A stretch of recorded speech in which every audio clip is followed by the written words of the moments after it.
लड़की जीन्स पहनती देर शाम से घर लौटती है, क्या वह घर बसा पाएगी? बहू, बुआ जी आई है, जल्दी से चाय नाश्ता ले आ। मंजुला जी ने अपनी चचेरी ननद को देते हुए बहू को आवाज लगाई।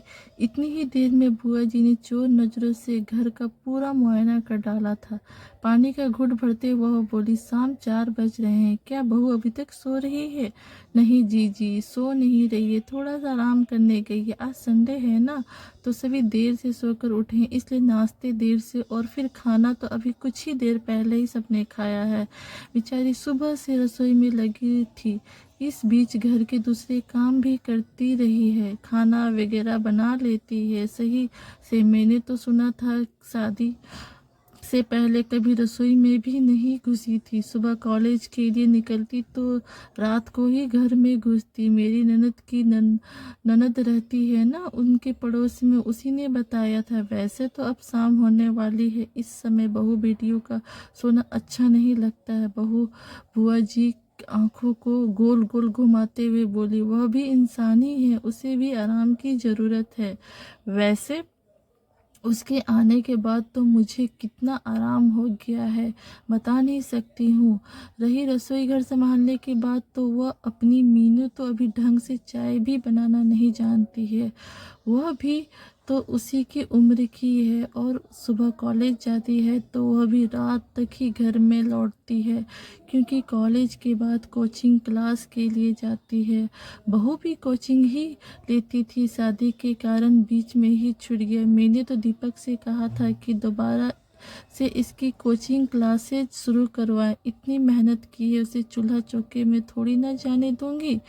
वैसे मंजुला, अब तुम खुद ही समझदार हो, लेकिन मेरा भी घर के प्रति कुछ फर्ज बनता है, इसलिए अपना समझकर कह रही हूँ। ज्यादा सिर पर मत चढ़ा, बाद में तुझे ही दुख देगी। यह नौकरी पर चली जाएगी तो सारे काम धंधे तेरे जिम्मे आ पड़ेंगे, फिर बाल बच्चे, घर संभालेगी या इसके बच्चे को बढ़ाई किसी की देनी नहीं है।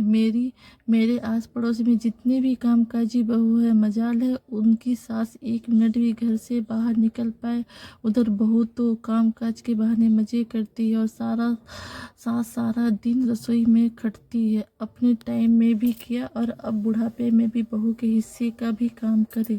इतने देर में मंजुला जी की बहू वैशाली चाय नाश्ता लेकर बाहर आई तो बुआ जी ने उसे ऊपर से नीचे तक देखा। वैशाली को साड़ी और उसके सिर पे पल्लू देखा, बुआ जी की आंखें फटी रह गई।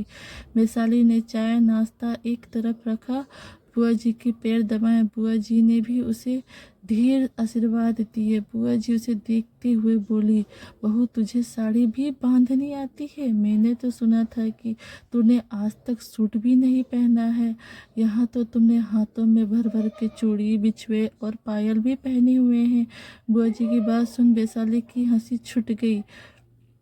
किसी तरह अपनी हंसी पर काबू करते हुए वैशाली बोली, बुआ जी जीन्स में मुझे कंफर्टेबल महसूस होता था, कॉलेज और कुछ कोचिंग की इतनी भाग दौड़ में मुझे सूट दुपट्टा नहीं संभालना था। लेकिन यह आपसे किसने कहा है कि मैं कभी सूट नहीं पहनती हूँ?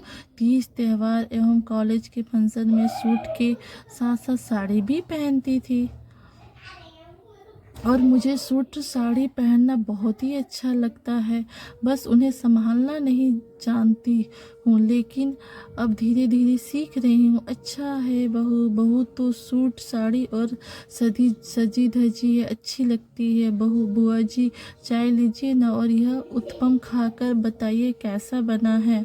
यह तुमने बनाया है और इतनी जल्दी? लेकिन मैंने तो सुना था कि तुम कभी, बुआ जी अभी सभी सब सुनी सुनाई बातें सच नहीं होती है, कुछ बातें अफवाह भी होती है।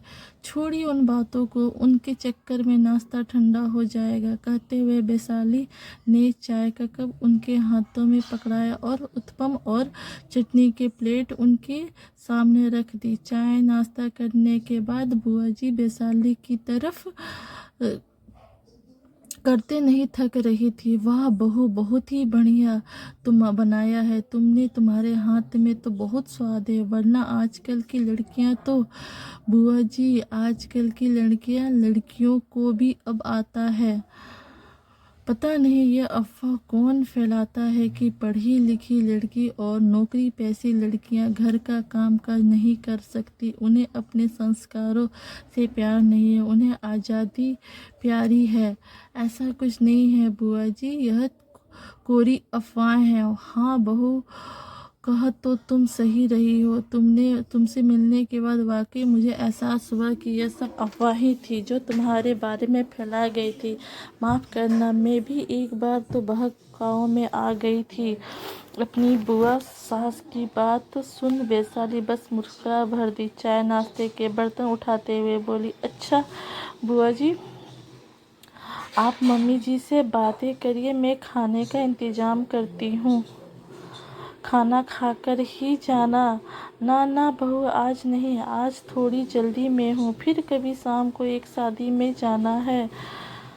उनके जाने के बाद मंजुला जी भी आराम करने के लिए लेट गई। अभी 3 महीने पहले ही तो वैशाली और दीपक की रिश्ता तय हुआ था, बात चल रही थी।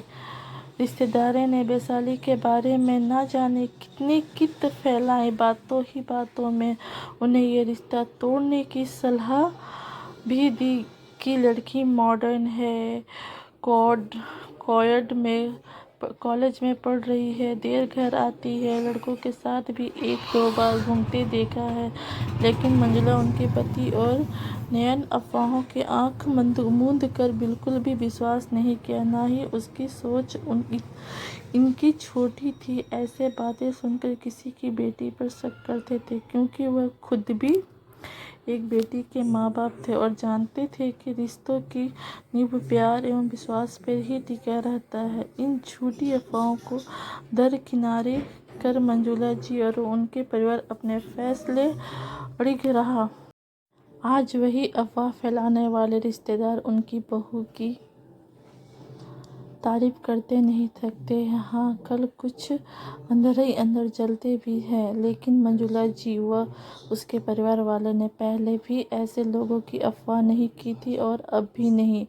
आज उनका प्यार और विश्वास रूपी वृक्ष फल फूल रहा है और वह इसकी छांव तले बहुत खुश हूँ। Thanks for watching video. Please like share, नए हो तो सब्सक्राइब कीजिए।